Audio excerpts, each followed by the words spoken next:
Dipersembahkan oleh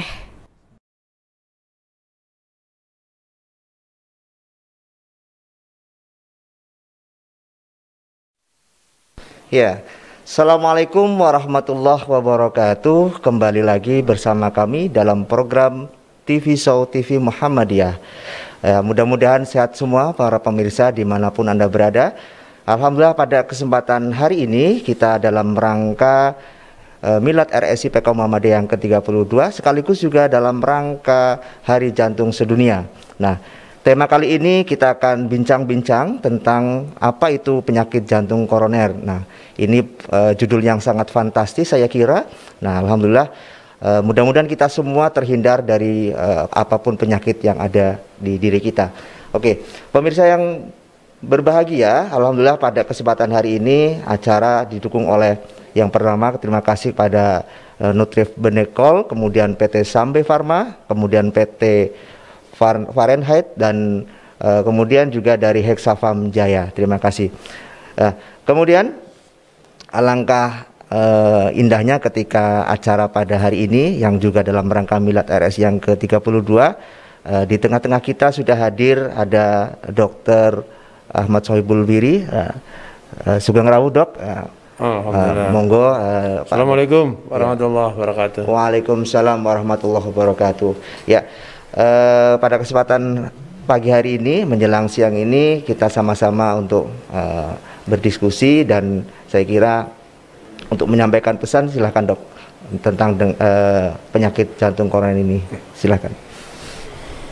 Terima kasih saya sampaikan. Jadi alhamdulillah pada hari ini tanggal 23 Oktober ya, yaitu RSI PKU Muhammadiyah Tegal dalam rangka untuk memperingati Hari Jantung Sedunia.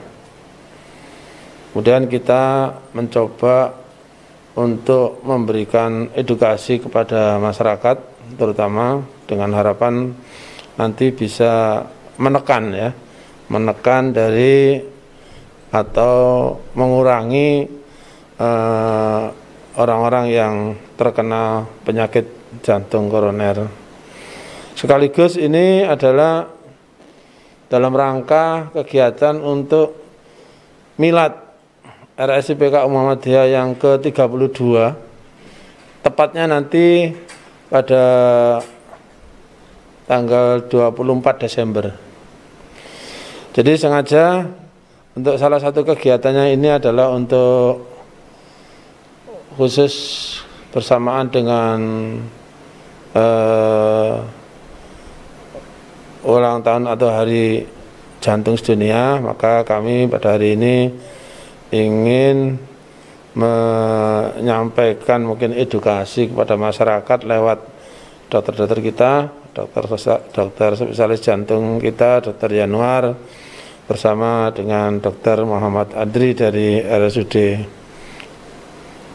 Bumiayu ya, yaitu dimana kita pilih judul adalah untuk bagaimana untuk mendeteksi atau mengetahui gejala-gejala dari sakit jantung koroner.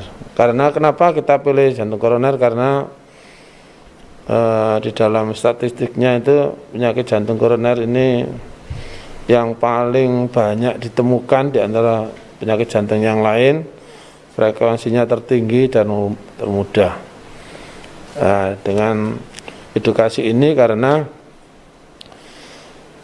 penyakit jantung ini kebanyakan disebabkan karena gaya hidup ya, gaya hidup modern mungkin salah satunya ini, terutama hal-hal makanan, terutama yang banyak kolesterol, dan yang kedua biasanya karena kurangnya olahraga kayaknya itu Mas Gofar. Ya. Oke, terima kasih Pak Dr. Biri atas informasi dan juga sambutan dari beliau. Baik, pemirsa dimanapun Anda berada, kegiatan ini juga didukung oleh TV Muhammadiyah. Sekaligus juga bisa Anda saksikan di laman medsos RSPK Muhammadiyah di Facebook. Dan juga jangan lupa untuk pada judul hari ini adalah tentang mengenai apa itu penyakit jantung koroner. Alhamdulillah kita nanti juga akan berdiskusi banyak dengan Dr. Yanuar dan Dr. Adrin. Nah, untuk itu pemirsa yang berbahagia, mari kita saksikan bersama video berikut ini.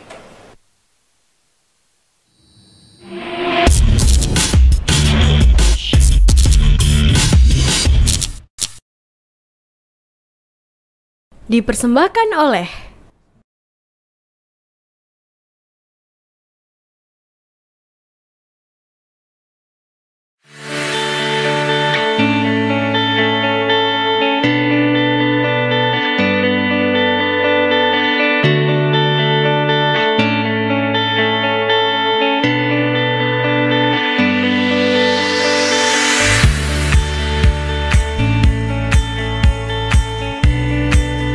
terletak strategis di Jalan Raya Singkil, Kecamatan Adiwerna, Kabupaten Tegal, RSI PKU Muhammadiyah Tegal hadir untuk memberikan pelayanan kesehatan terbaik untuk sahabat semua. Memiliki gedung operasional dengan sarana dan prasarana lengkap, didukung oleh staf medis dan insan hospitalia yang kompeten dan penuh integritas dalam interaksi yang mendukung dan penuh keselarasan. Lebih dari 30 tahun, RSI PKU Muhammadiyah Tegal menemani dan siap memberikan pelayanan prima dan optimal. Melayani dengan sepenuh hati menjadi tugas kami. Tanpa batas waktu dan kondisi tertentu, kami siap melayani Anda. Sekalipun datang dalam denting waktu dan kondisi darurat, keselamatan dan kesembuhan Anda adalah misi kami. Selaras dengan kemajuan teknologi dan inovasi di bidang kedokteran, RSI PKU Muhammadiyah Tegal memiliki berbagai sarana dan fasilitas diagnostik dan terapi berteknologi modern dan mutakhir, seperti pelayanan ESWL atau Extracorporeal Shock Wave Lithotripsy, merupakan metode penghancuran atau pemecah batu ginjal atau batu saluran kemih atau ureter tanpa pembedahan atau operasi menggunakan gelombang kejut, sehingga menjadi pecahan halus yang dapat keluar bersama urin. Pelayanan ekokardiografi, metode pemeriksaan yang menggunakan gelombang suara berfrekuensi tinggi untuk menangkap gambaran struktur organ jantung. Pelayanan kamar bedah, pelayanan kamar bedah didesain untuk tindakan medis yang aman dan efektif dengan teknologi tepat guna selama proses pembedahan, mulai pre, intra, dan post operasi. Pelayanan vakoemulsifikasi atau operasi katarak tanpa sayatan. Vakoemulsifikasi adalah teknik operasi katarak yang paling mutakhir dengan menggunakan getaran ultrasonik untuk menghancurkan lensa mata yang buram. RSI PKU Muhammadiyah Tegal memiliki berbagai fasilitas dan pelayanan lainnya, yaitu instalasi gawat darurat, berfokus pada pelayanan trauma center dengan unit ambulans lengkap serta sarana-prasarana sesuai standar internasional. Hemodialisa atau yang lebih dikenal dengan istilah cuci darah, merupakan prosedur yang dilakukan untuk menggantikan fungsi ginjal dalam menyaring darah. Laboratorium dan bank darah rumah sakit di bawah pengawasan para dokter konsulen yang handal dan berpengalaman, dilengkapi dengan berbagai alat diagnostik laboratorium yang modern dan mutakhir, demi mendukung ketepatan dan keakuratan hasil pemeriksaan diagnostik. Radiologi, RSI PKU Muhammadiyah Tegal telah dilengkapi berbagai sarana diagnostik radiologi terkini dan lengkap, dengan didukung dokter spesialis yang profesional dan radiografer yang terlatih dan terampil. Rawat inap, tersedia berbagai pilihan kamar rawat inap, mulai dari kamar VIP hingga kamar kelas 3. Poliklinik, kehadiran sejumlah dokter spesialis yang profesional dan berpengalaman di bidangnya menjadikan RSI PKU Muhammadiyah Tegal dapat melayani berbagai kasus yang memerlukan pelayanan spesialistik. Kamar bersalin dan kamar bayi. Layanan farmasi. Untuk meningkatkan kenyamanan pasien, kami memiliki layanan antar jemput obat. Pelayanan bimbingan rohani merupakan upaya pembinaan mental dan spiritual kepada pasien rawat inap beserta keluarganya dalam menunjang proses penyembuhan pasien melalui pendekatan psikoterapi Islam yang berpedoman kepada Al-Quran dan Sunnah Rasul. Kami memiliki ruang tunggu yang asri, berikut dengan mini store yang kami sediakan untuk Anda. Semua dilakukan dengan profesional dan islami untuk meningkatkan mutu pelayanan. Untuk melihat Anda kembali berkumpul bersama mereka yang tersayang. RSI PKU Muhammadiyah Tegal siap memberikan pelayanan holistik yang terpercaya dengan mengutamakan mutu dan pelayanan yang berfokus pada pasien. RSI PKU Muhammadiyah Tegal, partner kesehatan bagi sahabat dan keluarga.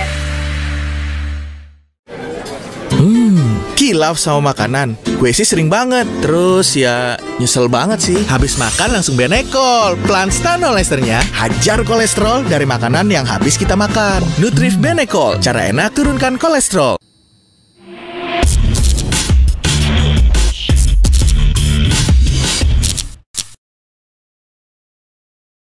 Dipersembahkan oleh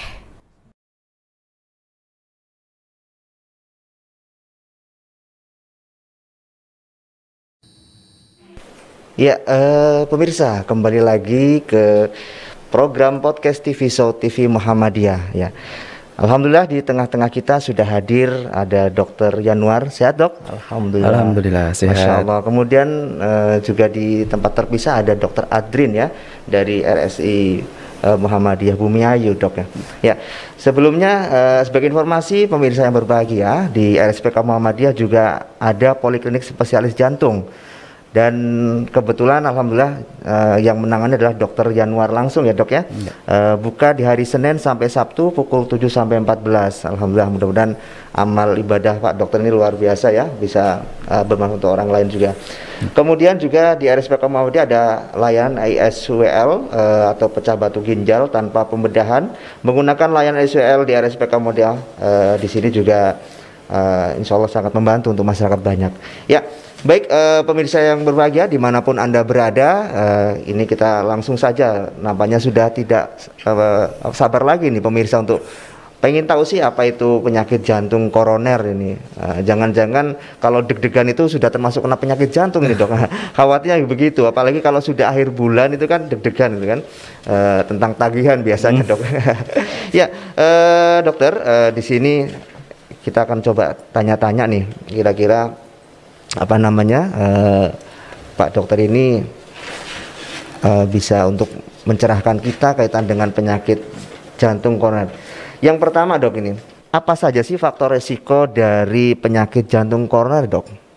Jadi faktor resiko dari penyakit jantung koroner secara tradisional itu ada 5, Mas. Siap. Walaupun sebenarnya ada beberapa faktor resiko tambahan. Jadi faktor resiko yang pertama adalah hipertensi. Ya, jadi tekanan darah yang tinggi itu juga merupakan faktor risiko terjadinya penyakit jantung koroner. Yang kedua adalah diabetes atau kadar gula yang tinggi. Jadi pada penderita diabetes itu mereka sebenarnya juga punya faktor risiko kedepannya mengalami penyakit jantung koroner. Yang ketiga adalah dislipidemia atau yang lebih kita kenal di masyarakat itu adalah kadar kolesterol ya, baik LDL, trigliserid maupun kolesterol total yang tinggi. Selanjutnya yang keempat adalah merokok. Oh, merokok ya. Jadi memang di Indonesia susah ya. Jadi merokok itu juga merupakan salah satu faktor risiko ya. Dan yang terakhir pada jenis kelamin wanita adalah mereka-mereka yang sudah menopause. Yang sudah menginjak umur menopause 50 atau 60 tahun ke atas. Menarik ini, Dok ya. Untuk laki-laki merokok, kemudian untuk wanita tadi yang menopause. Kemudian ini, Dok, kira-kira faktor resiko yang bagaimana yang kemudian bisa meningkatkan resiko dari penyakit jantung koroner? Jadi kan tadi resiko secara umum nih. Lah, resiko yang paling berisiko itu yang mana ini, Dok? Sebenarnya kalau kita berbicara yang paling berisiko, sebenarnya semakin banyak seseorang memiliki faktor risiko maka akan semakin tinggi. Ya, probabilitasnya. Misalnya seorang laki-laki ya, dia berusia sekitar 50-an tahun. Kemudian dia juga punya hipertensi. Kebetulan yang bersangkutan juga merokok. Kemudian kadar kolesterolnya tinggi. Ya itu udah 3 kan? 3. Ya, terus ditambah juga diabetes pula, udah 4. Nah, itu akan sangat berbeda dengan seorang laki-laki dengan umur yang sama tapi dia tidak punya faktor risiko atau faktor risikonya cuma 1. Misalnya hipertensi saja. Ya. Jadi faktor risikonya akan cukup berbeda sebenarnya. Dan faktor risiko ini sebenarnya berbeda antara laki-laki dan perempuan.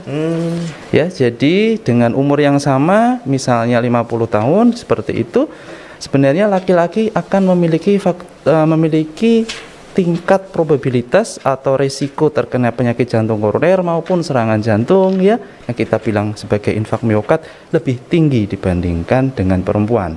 Jadi gender juga berpengaruh di sini. Jadi semakin banyak tadi maka resikonya semakin berat gitu ya, Dok ya. Semakin lebih dekat. Ini sudah hadir Dr. Adrin. Bisa kita sapa Dr. Adrin dari Bumi Ayu. Ini kayaknya lebih afdol lagi kalau dua dokter spesialis jantung ini kita diskusi di siang hari ini nih. Sambil nunggu Dr. Adrin di tempat yang terpisah, kita akan lanjut nih, Dok. Kemudian ini, Dok, kira-kira, nah tadi kan kita sudah tahu nih resikonya. Kemudian saya juga akhirnya tambah belajar. Semakin banyak resiko, maka semakin berat juga resiko dari penyakit jantung koroner ini. Nah, kira-kira nih, Dok, kan semua bisa kita cari solusinya. Nah, salah satu dari untuk mengendalikan faktor risiko itu apa, Dok? Kira-kira bagaimana kita untuk mengendalikan faktor risiko yang ada?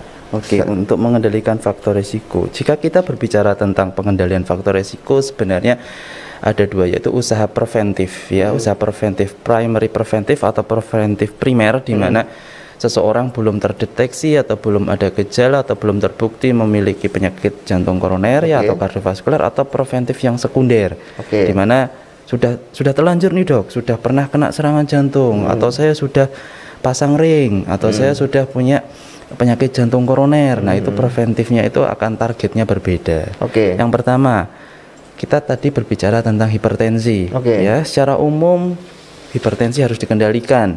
Ya, targetnya adalah mencapai tekanan darah di bawah 140/90. Ya. Tapi kalau orang-orang dengan sudah punya penyakit jantung koroner atau punya serangan jantung misalnya, maka targetnya harus di 130 ya per 80. Jadi lebih ketat lagi, tapi tidak lebih rendah dari 120/70 ya. Jadi semakin rendah sebenarnya tingkat mortalitas dan morbiditasnya juga semakin tinggi. Semakin tinggi tekanan darahnya juga tingkat morbiditas dan mortalitasnya juga semakin tinggi. Jadi harus kita benar-benar di tengah-tengah ya. Jadi untuk mengatasi itu maka perlu obat-obatan ya, harus rutin, terutama masyarakat yang memiliki tekanan darah tinggi harus rutin minum obatnya. Jangan bolong-bolong ya, bolong-bolong misalnya hari ini minum, besok minum, 2 hari nggak minum ya, atau minumnya ketika tekanan darahnya tinggi saja. Biasanya kedapatan di poli itu beberapa pasien seperti itu, masih ada paham bahwa saya minum obat anti hipertensi itu hanya ketika tensi saya tinggi. Ketika tidak tinggi maka saya tidak minum, padahal tidak tinggi itu bisa terkontrol, salah satunya dengan minum obat yang rutin. Ya, itu yang tentang hipertensi. Dan satu lagi yang paling berpengaruh adalah bagaimana kita seperti tadi Dokter Biri kemukakan di depan, rajin olahraga ya, dan diet atau konsumsi makanan sehari-hari yang cukup sehat ya, perbanyak sayur buah dan kurangi asupan garam. Garam ya, Dok ya. Jadi lebih ke pola hidup, pola makan, dan tentunya mungkin jangan kalau bahasa Tegalnya tuh jangan kebanyakan pola gitu ya, Dok ya. Boleh. Ini menarik, Dok. Kemudian kaitan dengan makanan, Dok. Kira-kira apa ya, semacam ada pengaruhnya nggak? Misalkan kalau makan ini maka akan menjadi resiko semakin ini dan sebagainya. Sebenarnya kalau dari sisi diet itu paling bagus adalah diet dengan buah sayur ya. Jadi dia ada menunya. Kalau lebih gampang lagi sebenarnya kita niru tentang Mediterranean diet. Jadi diet-dietnya banyak biji-bijian ya, kemudian ikan ya, hindari banyak yang konsumsi yang lemak tinggi ya, gorengan seperti itu. Tapi itu kan memang agak susah di kalangan masyarakat kita. Jadi kita harus tetap edukasi bahwa sebenarnya dengan menjaga pola diet seperti perbanyak sayur, perbanyak porsi buahnya, terus batasi gula, batasi garam ya. Kemudian aktivitas fisiknya setidaknya 30 menit ya dalam satu hari, 30 sampai 45 menit setiap hari ya. Dengan intensitas moderate atau intensitas menengah. Itu baik. Oke. Ya. Jadi usahakan tetap aktif ya, tidak tetap diem nonton TV, tidak ya. Apalagi mainan gadget ya, Dok. Iya, sekarang kan zamannya seperti itu. Iya, betul. Oke, menarik ini, Dok. Oke. Untuk Dokter Adrin sudah bergabung dengan kita. Kita sapa. On the process? Oke, masih on the process ya. Mudah-mudahan perlu kami sampaikan pemirsa, untuk event ini juga peminat cukup banyak, bahkan untuk di link Zoom kami juga sudah over ya. Mudah-mudahan tidak mengurangi kita untuk bisa belajar tentang bagaimana penyakit jantung koroner. Oke, Dok, ini menarik. Kira-kira kita kan juga perlu preventif dan perlu menghitung nih, kira-kira sejauh mana sih kita untuk menghitung, bagaimana kita menghitung faktor risiko dari penyakit jantung koroner ini, Dok? Sebenarnya kalau kita mau menghitung itu sebenarnya ada scoringnya. Oke. Ya, ada skor risiko. Baik itu skor risiko untuk mengetahui secara lifetime itu berarti kita bisa memprediksi kira-kira berapa persen nih sampai kita nanti usia sekian tahun, misalnya 80, 90 tahun kita akan mengalami penyakit jantung koroner itu berapa. Atau skor untuk menilai sebenarnya dalam 10 tahun ke depan kita resiko terkena serangan jantung seperti itu berapa. Itu sebenarnya ada, dan resikonya itu agak sedikit kita bahasa Jawanya bilangnya jelimet ya, agak sedikit rumit sebenarnya. Tapi yang perlu masyarakat tahu bahwa ketika masyarakat atau orang awam ya memiliki hipertensi dengan tensi yang tidak terkontrol, misalnya di atas 180 ya sistoliknya, atau diastoliknya di atas 110 ya, dengan kadar kolesterol LDL yang cukup tinggi ya di atas 180 ya, atau dengan diabetes yang sudah cukup lama nih durasinya. Saya sudah 10 tahun, Dok, menderita diabetes ya. Selama ini sudah pakai obat-obatan diabetes, bahkan sudah pakai insulin seperti itu. Nah, populasi seperti itu setidaknya sudah memiliki resiko sedang hingga high. Jadi resikonya itu kita bagi dari low risk, moderate risk atau resiko sedang ya, kemudian high risk atau resiko tinggi, dan very high risk atau resiko sangat tinggi ya. Jadi orang-orang yang, Dok, saya belum punya keluhan nih, Dok, saya tidak ada keluhan nyeri dada, saya tidak ada keluhan ampek di dada saya untuk aktivitas biasa saya bisa, tapi saya punya diabetes sudah 10 tahun, saya punya tekanan darah tinggi yang tidak terkontrol. Nah, kalau kita hitung-hitung berdasarkan dua faktor itu saja, sebenarnya pasien ini sudah masuk ke high risk. Ya, jadi kalau sudah masuk ke high risk, maka kita harus turunkan dong resikonya, jangan sampai tinggi. Kita turunkan ke moderate atau bahkan ke low risk ya. Jadi orang tersebut harus kita turunkan ke resiko rendah ya. Dan bagaimana cara menurunkannya? Salah satunya tadi dengan perubahan gaya hidup ya, olahraga, makanan dan sebagainya. Kemudian tentu saja kita harus mulai memberikan treatment obat-obatan. Ya, ada beberapa obat-obatan yang memang harusnya diberikan pada populasi-populasi pasien hipertensi, diabetes, dislipid, walaupun sebenarnya pasien ini belum memunculkan keluhan. Tapi kan kalau kita sudah mentreat atau kita menterapi atau mentata kelola pasien yang sudah ada keluhan, berarti kan sudah telat dong usaha preventif kita. Namanya preventif harusnya di awal sebelum pasiennya mengalami, bahkan ya kalau bisa jangan sampai terkena seperti itu. Oke. Jadi mungkin triknya adalah kita mencoba muhasabah diri gitu ya, Dok ya. Kira-kira faktor risiko apa saja yang kita miliki. Kemudian kita coba scoring, ketika tadi ternyata lebih banyak berarti bisa jadi menjadi high atau very high bahkan. Oke. Gini, Dok. Biasanya kan kalau orang bicara penyakit jantung itu tiba-tiba kemudian dadanya sesak, kemudian mohon maaf yang kemudian akhirnya tidak tertolong. Nah, kemudian yang menjadi pertanyaan kita nih, Dok, kira-kira apakah kemudian penyakit jantung ini juga bisa dialami oleh orang yang tidak punya penyakit sama sekali, Dok? Misal nih, dia sehat bugar, bahkan banyak juga kejadian mereka itu habis olahraga. Harusnya kan olahragawan itu clear ya, sehat mungkin secara fisik. Tapi tiba-tiba mohon maaf terkena serangan jantung dan mohon maaf kemudian tidak tertolong, mohon maaf, Dok. Nah, itu bagaimana, Dok? Kalau kita berbicara tentang serangan jantung ya, berarti kita konteksnya adalah penyakit jantung koroner. Jadi penyakit jantung koroner itu adalah sebuah penyakit jantung karena adanya plak. Jadi kayak sumbatan kolesterol, sumbatan LDL ya, di situ kolesterol jahat yang dia itu tertimbun di lapisan di pembuluh darah arteri koroner ya. Semakin lama dia makin build up ya, dia makin bertambah akhirnya menyumbat ya. Semakin bertambah maka sumbatannya akan semakin berat, semakin muncul keluhan ya. Jadi ketika seseorang misalnya dia tidak punya faktor resiko nih, Dok, saya tidak hipertensi, saya tidak diabetes, saya kolesterol saya bagus, tiba-tiba kok mengalami serangan jantung misalnya, mengalami serangan jantung dibawa ke UGD. Nah, sebenarnya kita seperti yang saya bilang tadi, serangan jantung yang dialami oleh seseorang itu karena plak yang tadi terbentuk itu pecah. Ya. Jadi plak yang terbentuk di pembuluh darah arteri koronaria itu dia itu pecah.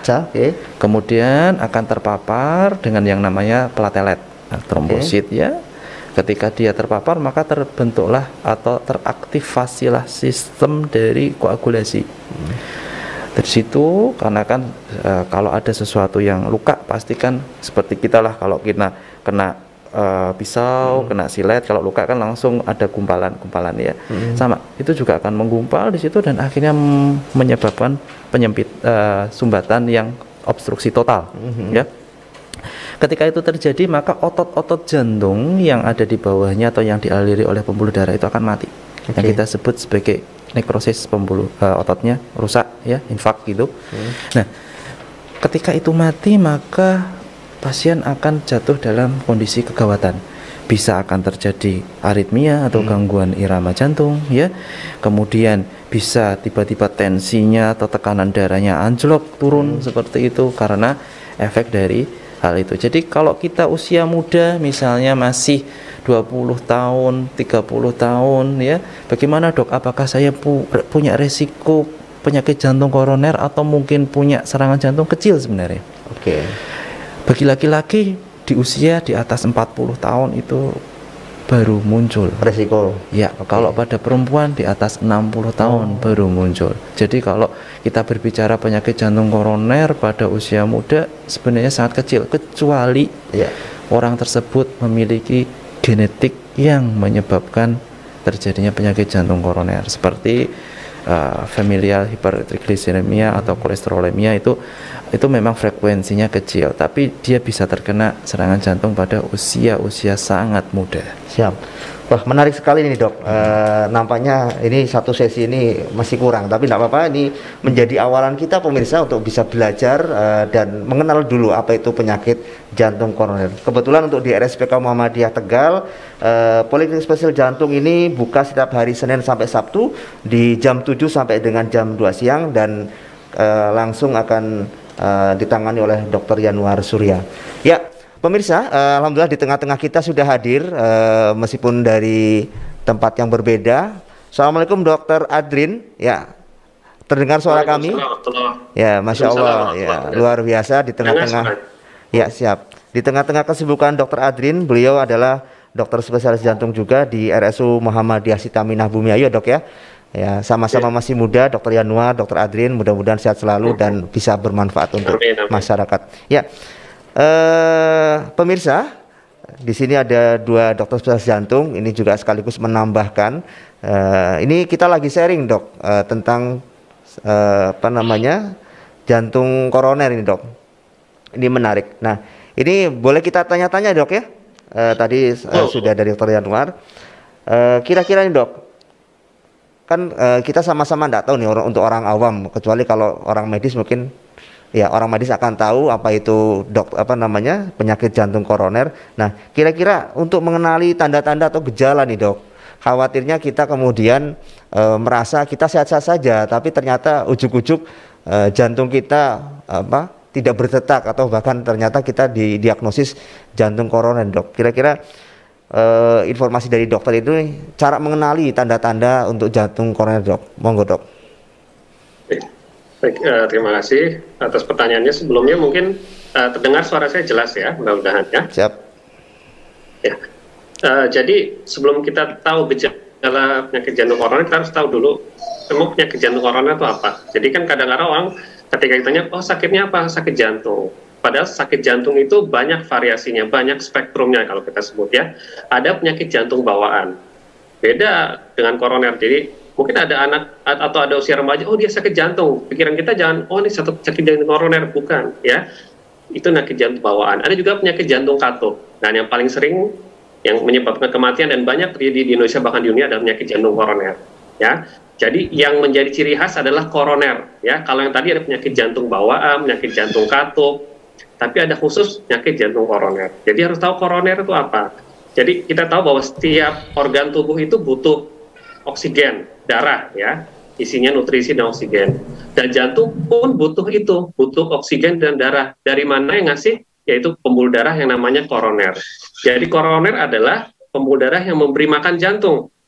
Jadi kalau ada masalah di pembuluh darah koroner, misalnya penyempitan, maka darah yang mengalir ke jantung, padahal jantung kerja keras, tapi terhambat nutrisinya karena penyakit jantung koroner di penyempitan ini, maka timbullah gejala. Jadi ingat ya, jadi tidak semua penyakit jantung itu sama. Jadi kalau ada seseorang, oh penyakit jantung, tanya dulu penyakit jantung apa.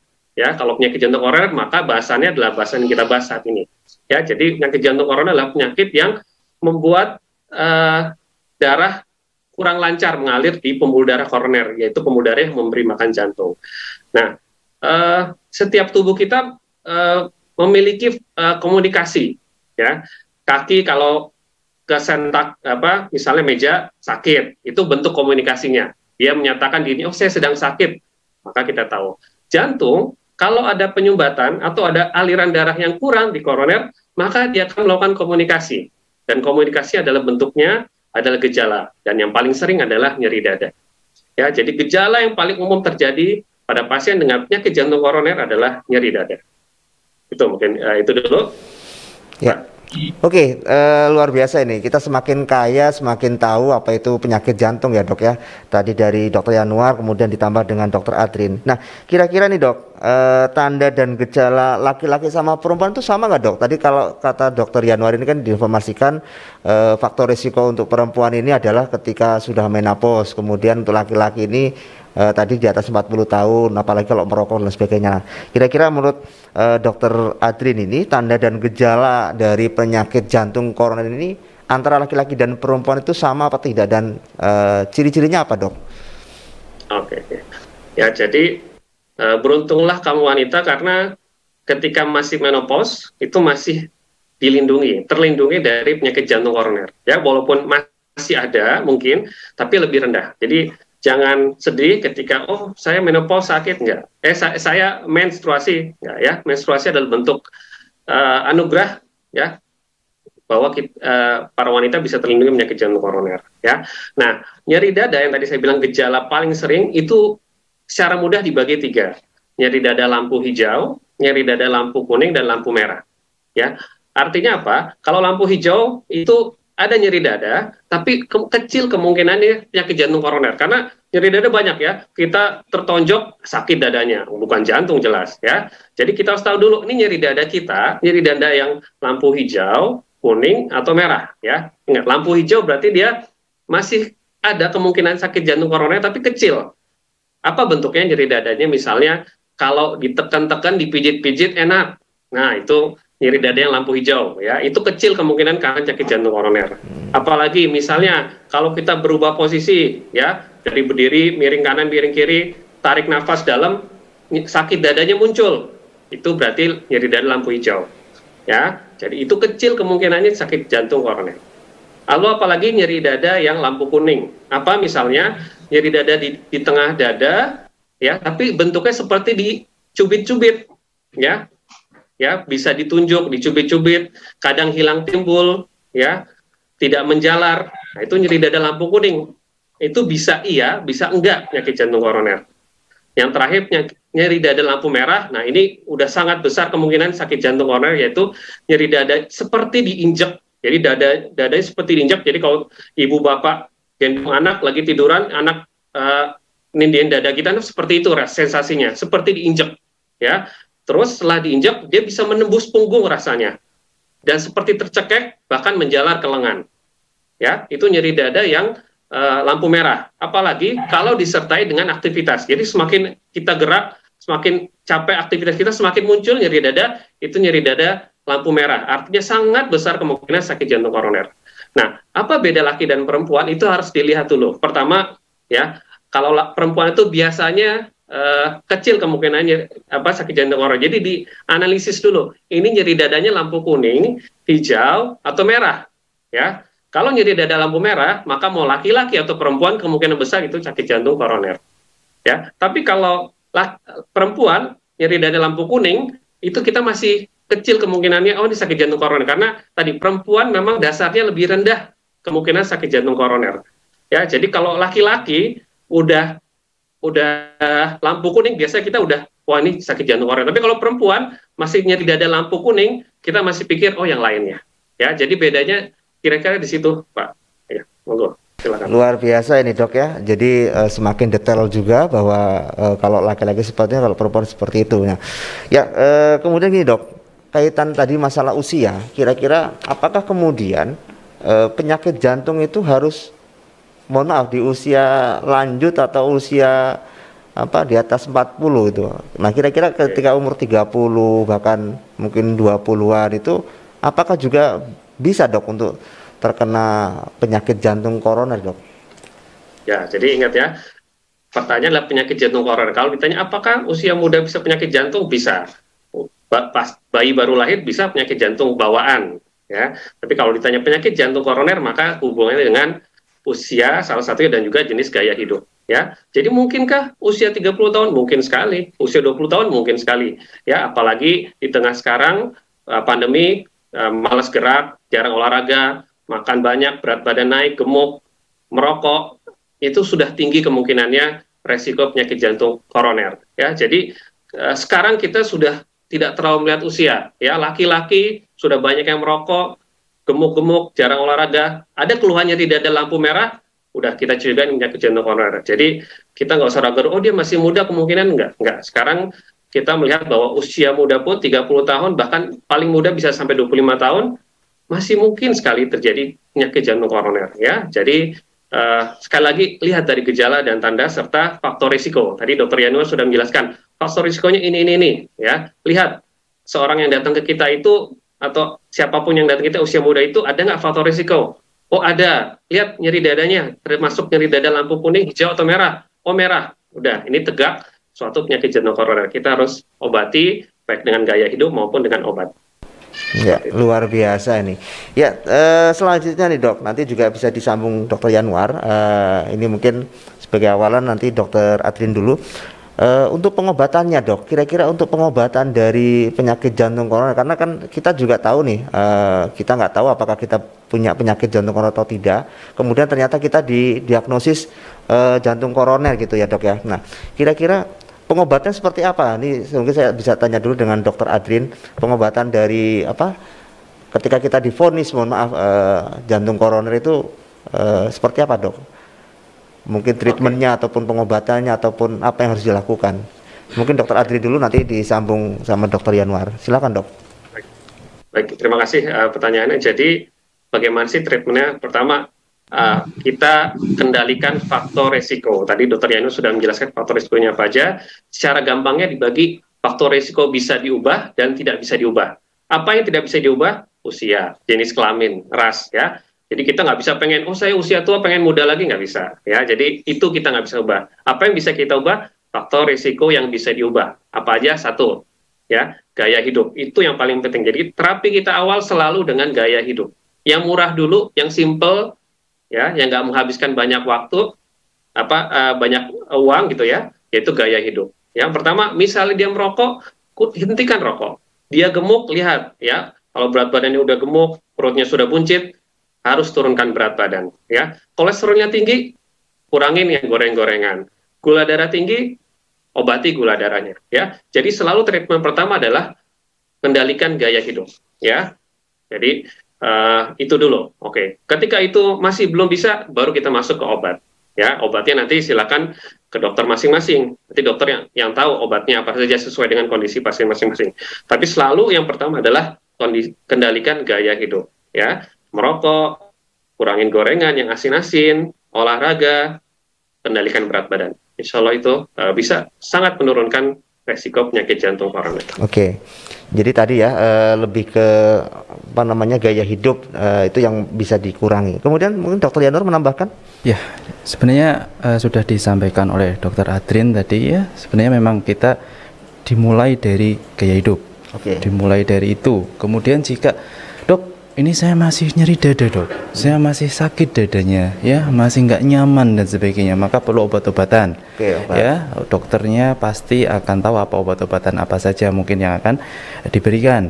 Ya, kalau dengan obat-obatan masih nyeri dok, ini saya masih nyeri dok, saya sudah minum obat ini, sudah kontrol, sudah sekian bulan, tapi saya masih mengeluh dada saya sakit. Nah, maka kalau dengan obat-obatan yang optimal, terus kemudian gaya hidup juga sudah bagus, sudah optimal, semua parameter seperti tekanan darah sudah terkontrol ya, mencapai target, gula misalnya ya, punya diabetes, kadar gulanya bagus, HbA1c-nya bagus, kemudian kadar kolesterolnya sudah kita kontrol, tapi pasien masih mengeluh nyeri dada terus karena penyakit jantung koronernya, maka kalau hal tersebut didapatkan, maka tindakan selanjutnya adalah angiografi.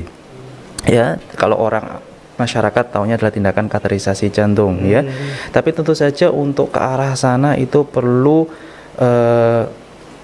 pemeriksaan tambahan yang harus lengkap ya. Karena kan untuk itu kan salah satu tindakan invasif ya, tindakan melukai tubuh. Jadi untuk pasien-pasien yang harus memang memerlukan tindakan invasif itu harus ada indikasi kuat ya. Apakah nyeri dadanya itu tidak terkontrol dengan obat-obatan, kemudian apakah pasien mengalami serangan jantung ya. Kalau misalnya Mas Gofar, pasien mengalami serangan jantung kan, kalau kita bilang penyakit jantung koroner itu sebenarnya kan ada yang stabil itu kan dia nyeri dada seperti tadi yang dijelaskan Dr. Adrin ya, gejalanya kan nyeri dada gitu, tapi nyeri dadanya masih bisa terkontrol, hilang dengan istirahat dan sebagainya. Tapi yang akut seperti serangan jantung, nah itu mau tidak mau harus dilakukan tindakan angiografi dan PCI. Jadi harus, kalau orang awam bilangnya pasang ring ya, stand ya. Nah itu kalau akut. Tapi kalau dia itu istilahnya masih stabil, kronik ya, kita bilang sekarang kronik ya, dulu bilangnya adalah stabil ya, angina stabil, tapi kita sekarang bilangnya kronik koroner, sindrom koroner kronik ya. Nah itu maka harus ada pemeriksaan tambahan yang harus dilengkapi, kemudian menilai bahwa pasien ini risiko tinggi atau tidak untuk dilakukan tindakan lanjutan seperti angiografi dan pasang ring. Tapi yang di awal betul kita harus gaya hidup dulu yang diperbaiki, obat-obatan harus optimal, kita lihat responnya ya. Jika itu semua sudah bagus, obat-obatan sudah optimal tapi responnya tidak memuaskan, pasien masih terus mengeluh, maka harus ada evaluasi lanjutan ke depannya. Siap dok, luar biasa ini. Oke, pemirsa, ini semakin siang semakin menghangat tentunya dalam kaitan penyakit jantung koroner.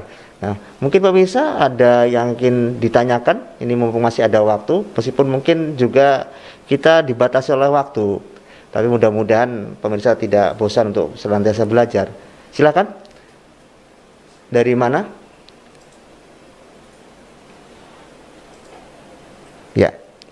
Silakan kita beri kesempatan untuk pemirsa untuk menanyakan langsung.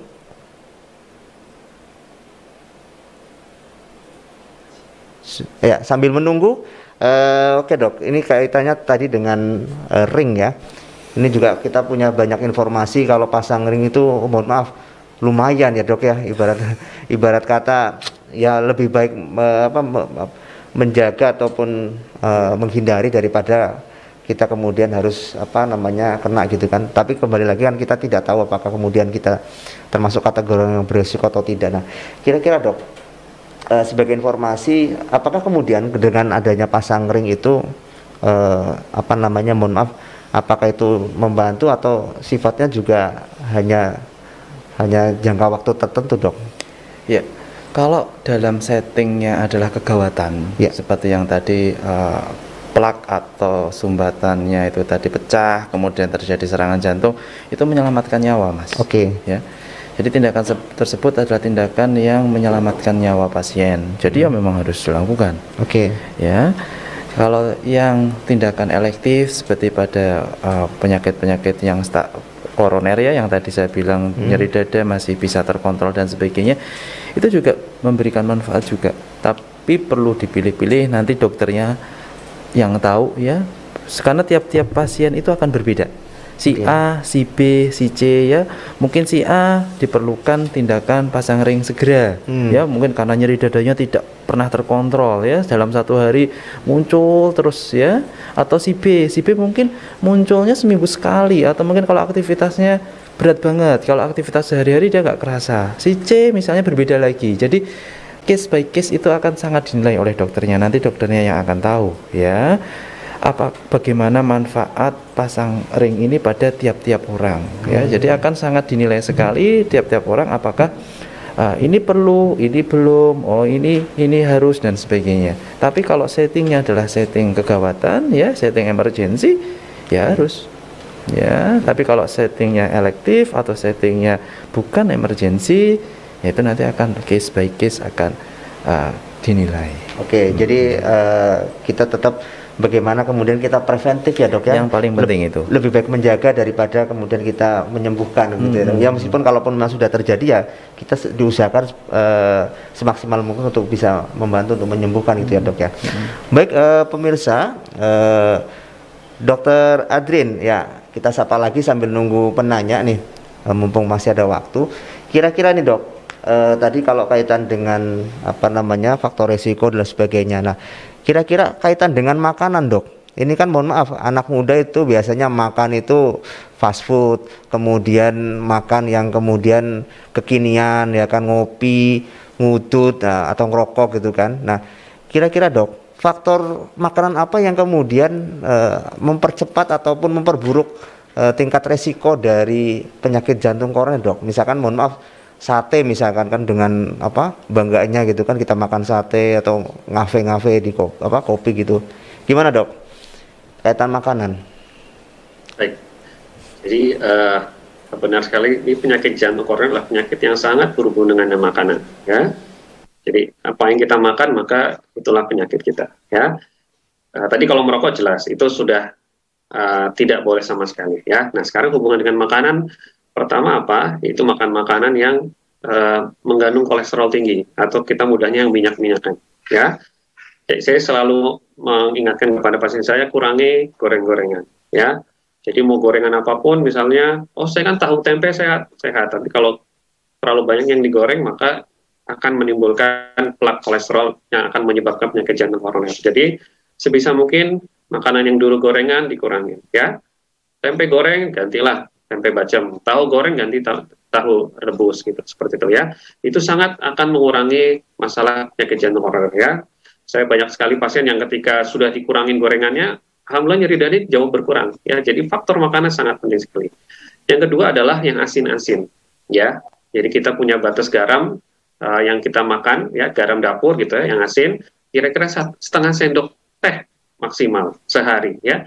Jadi kalau dihitung-hitung sehari makan yang asin-asinnya banyak, kurangin ya. Yang asin-asin nggak harus yang ditabur garam langsung ya. Misalnya kita makan yang western sekarang, yang fast food rata-rata asin ya. Mau burger, mau kentang goreng atau apapun itu rata-rata pasti ada garamnya ya. Jadi kurangin yang asin-asin, maksimal setengah sendok teh ya. Tapi kalau sudah lebih dari itu stop ya. Semakin tinggi yang asin-asin maka akan membuat plak kolesterol juga, hubungannya dengan nanti hipertensi ya.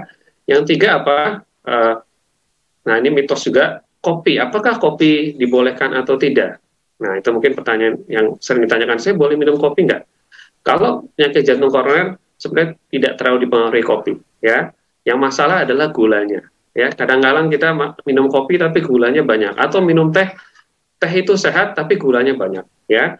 Jadi gula yang terlalu banyak, yang terlalu manis akan menimbulkan penyakit diabetes, ya. Kalau sudah penyakit diabetes itu penyakit yang cukup bahaya. Kenapa? Karena dari ujung kepala sampai ujung kaki ada penyakitnya. Salah satunya sakit jantung koroner, ya. Jadi yang manis-manis dikurangi, ya. Bagaimana yang dibakar-bakar sama juga dengan yang digoreng, ya. Jadi kalau bisa satenya itu sebulan sekali aja cukup, ya, jangan seminggu sekali apalagi setiap hari. Mungkin itu. Oke, jadi kata kuncinya pola makan ya dok ya. Jadi boleh gaya tapi jangan masih sesuai dengan kesehatan. Oke, ini menarik masalah makanan dok ya. Tapi di samping itu kita juga kadang bingung ya dok ya. Ternyata sepanjang jalan itu gorengan semua ketemunya. Tapi ya mudah-mudahan kita bisa menjaga diri lah, bisa memilah dan memilih. Oke, selanjutnya nih dok, ada yang menarik kaitan kita sebagai orang awam misalkan, tiba-tiba misalkan kita duduk, kemudian kita lagi aktivitas yang mungkin tidak perlu banyak fisik ataupun tenaga, tapi tiba-tiba kemudian mohon maaf tidak tertolong atau bahkan dadanya nyeri. Apakah itu kemudian kategori penyakit jantung koroner atau istilahnya sekarang itu angin duduk itu dok? Angin duduk ya. Ya. Jadi masih banyak di kalangan masyarakat itu ketika mengeluh sakit di dadanya itu kerokan. Pasti banyak, Mas Gofar juga pasti di kalangan masyarakat itu ketika dadanya nggak nyaman keroi dulu. Keroi dulu ya. Kemudian nanti kemudian tidak dibawa langsung ke UGD, tidak, tapi keroi dulu di rumah. Setelah dikeroi, lalu kemudian kok masih nggak nyaman, nah baru ke UGD. Nah kadang kita dapati pasien sudah telat, ya sudah telat istilahnya. Dari sebenarnya kalau kita bicara tentang tadi angin duduk, ya itu kita berbicara tentang penyakit jantung koroner yang akut, yang emergensi, ya, yang kita bilang sebagai serangan jantung, ya. Jadi kalau ada seseorang tiba-tiba duduk, kemudian orang tersebut tiba-tiba nyeri dadanya hebat gitu, terus kemudian langsung tidak tertolong gitu, kemungkinan besar ya. Tapi itu harusnya dibuktikan dengan adanya bukti rekam jantung, ya. Tapi kan kita kadang di masyarakat tidak sempat dibawa ke rumah sakit, ya. Jadi dikeroi dulu, kemudian tidak tertolong di rumah, atau mungkin bahkan belum sempat dikeroi sudah tidak tertolong. Ada kasus di mana olahraga, Mas. Jadi ketika main tenis gitu, ya, main tenis tiba-tiba langsung nyeri dada hebat, langsung tidak sadar, kemudian ketika dilarikan ke rumah sakit sudah tidak tertolong, ya. Jadi sebenarnya untuk edukasi ke masyarakat awam, jika mengeluhkan nyeri dada hebat jangan ditunda untuk ke rumah sakit, untuk ke IGD, karena di fasilitas rumah sakit kita bisa melihat kan nanti pasti di rumah sakit akan diperiksa, kemudian dilakukan rekam jantung. Kalau memang itu nanti adalah serangan jantung, ya harus segera diberikan tindakan, ya, karena itu mengancam jiwa. Jadi jangan dibiarkan. Kalau sudah beberapa kasus ditemukan tuh sudah telat, dikeroi dulu di rumah, 2 hari kemudian baru dibawa ke UGD. Ya, kalau seperti itu otomatis golden time-nya itu sudah terlewatkan untuk kasus seperti itu, karena golden time-nya 12 jam sebenarnya, Mas. Ya, kalau sudah 12 jam ya sudah, kita tidak bisa berbuat banyak, ya. Jadi paling bagus untuk masyarakat yang mengalami nyeri dada hebat, alangkah lebih baiknya langsung dibawa ke fasilitas kesehatan terdekat, ya. Syukur-syukur kalau ada yang punya rekam jantung atau punya mesin EKG, ya, di situ bisa di EKG kita bisa lihat. Terima kasih dok, ini luar biasa, semakin menarik ini. Dan pemirsa, monggo barangkali ada pertanyaan bisa kita langsung tanyakan. Dan sekali lagi kami sampaikan bahwa event ini dalam rangka Milad RSI yang ke-32 sekaligus juga Hari Jantung Sedunia, Dok ya. Jadi memang jantung masih ada di dunia ini. Penyakit jantung, mohon maaf ya. Dan perlu kami sampaikan untuk layanan jantung di RSPK Muhammadiyah ini buka dari hari Senin sampai Sabtu pukul 7 sampai pukul 14 siang. Kemudian juga di RSPK Muhammadiyah juga ada layanan ekokardiografi ya. Di sini metode pemeriksaan yang menggunakan gelombang suara berfrekuensi, tentunya frekuensi tinggi untuk menangkap gambaran struktur organ jantung. Sekaligus juga ada pelayanan operasi katarak tanpa sayatan. Ini luar biasa teknologinya, yakni teknik operasi katarak yang paling mutakhir dengan menggunakan getaran ultrasonik untuk menghancurkan lensa mata dan yang buram. Ya pemirsa, ada pertanyaan? Barangkali via online. Sambil nunggu pertanyaan dari pemirsa, ini menyapa lagi Dr. Adrin. Dr. Adrin, ya. Bagaimana, Dok? Ya, oke. Mungkin trik, Dok, ketika ada saudara kita atau mungkin bahkan diri kita punya gejala yang tiba-tiba kemudian mengarah ke jantung koroner, apa yang perlu kita lakukan, Dok? Kan banyak di medsos itu mungkin dengan cara ini, dengan cara itu, lebih ke P3K-nya lah, pertolongan pertama seperti apa? Kalau memang tadi dari Dr. Yanuar itu disampaikan segera untuk dilarikan ke rumah sakit. Nah, kira-kira ketika kita mendapati situasi yang seperti itu, apa yang kita harus lakukan, Dok? Silakan, Dok. Terima kasih pertanyaannya. Jadi penyakit jantung koroner tadi sudah dijelaskan bahwa ada yang namanya serangan dan belum diserang. Ya, namanya serangan jantung berarti kita diserang. Namanya serangan berarti tiba-tiba langsung berat. Ya, jadi kalau kita terkena serangan jantung, nyeri dada hebat tiba-tiba, obatnya hanya ke rumah sakit, ke IGD. Nah, tapi kalau kita belum diserang, sakit jantung koroner, tapi masih bisa ditahan, hilang timbul, yang tadi sudah saya bagi adalah nyeri dada yang lampu hijau, kuning, dan merah. Kalau sudah nyeri dada yang lampu kuning dan lampu merah, jadi kita akses diri kita sendiri, ini nyeri dada saya termasuk yang mana? Yang lampu kuning, lampu hijau, atau merah? Kalau sudah lampu kuning dan lampu merah, dan kita lihat bahwa kita gemuk, jarang olahraga, langsung ke rumah sakit. Ya, biasa kita kontrol, bisa dirawat jalan ke poliklinik. Ya, bertemu dengan dokter, biasanya mungkin dokter jantung di sana, dan kita akan dievaluasi apakah benar ini sebuah penyakit jantung koroner atau bukan. Ya, kalau memang iya, kita akan diobati. Jadi kita akses diri kita dulu, ini penyakit jantung koroner bukan. Kalau kita lihat, oh sepertinya iya, dari bentuk nyeri dadanya, segera ke rumah sakit, kontrol rawat jalan. Kalau bukan bentuk yang lagi diserang, ya artinya bukan serangan jantung. Kalau serangan jantung sudah tidak ada pertanyaan, langsung ke rumah sakit. Apakah yang bisa kita lakukan di rumah? Sebenarnya tidak ada. Ya, ada obat-obatan, tapi harus dengan pengawasan dokter. Ya, yang paling bisa kita lakukan adalah kita kurangi aktivitas dulu, ya jangan terlalu capek, ya kemudian jangan melakukan aktivitas yang berbahaya seperti merokok dan lain-lain. Ya, kalau kita sudah ini sepertinya sakit jantung koroner, berhenti merokok, istirahat cukup, cari waktu untuk dokter. Kalau bisa ya kurangi makanan-makanan yang bermasalah tadi. Ya, jadi memang harus ke dokter. Ya, berarti Muhammadiyah tepat ya, Dok, untuk kaitan dengan keputusan merokok itu ya, Dok ya. Oke. Ya, pemirsa. Oke, ini ada satu pertanyaan dari mana ini? Ya, silahkan.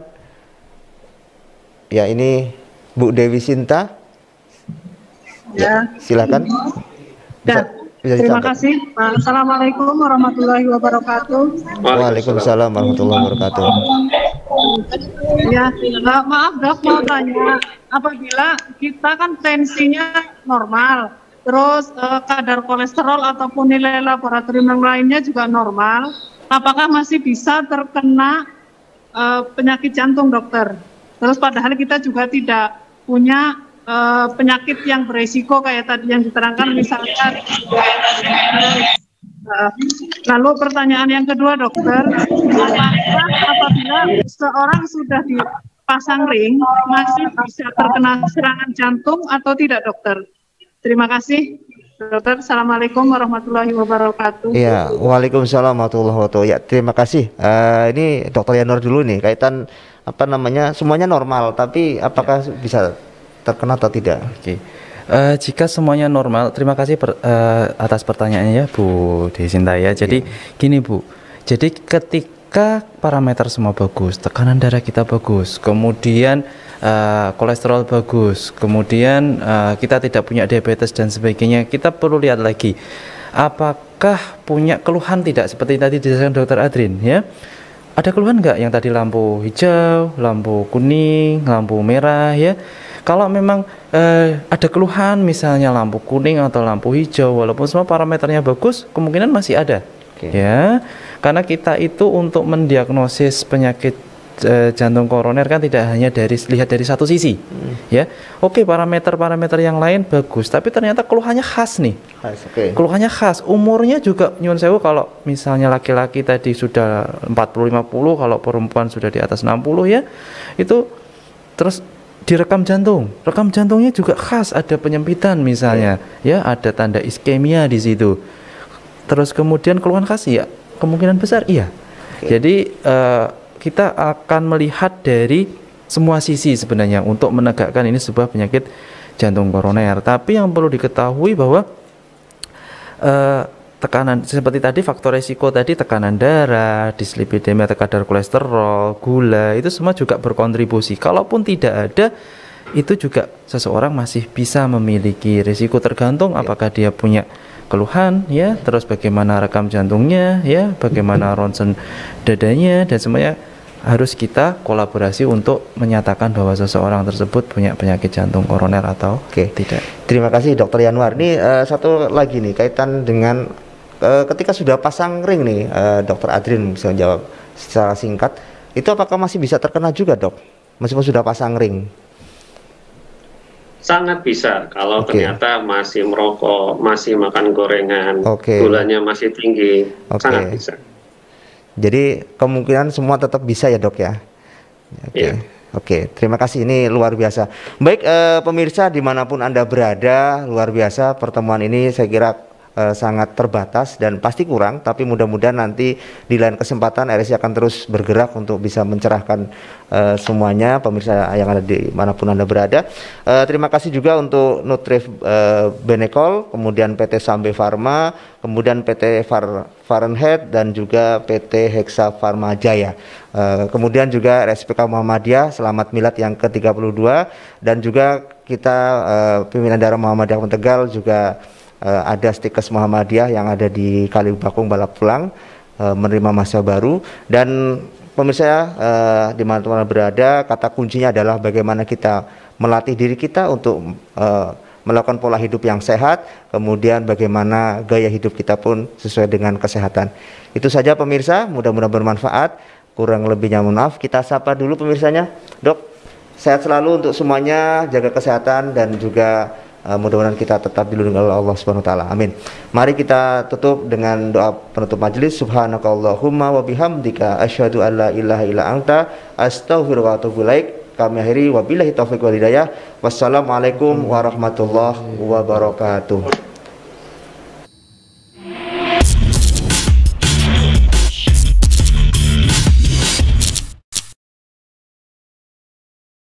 Dipersembahkan oleh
Dipersembahkan oleh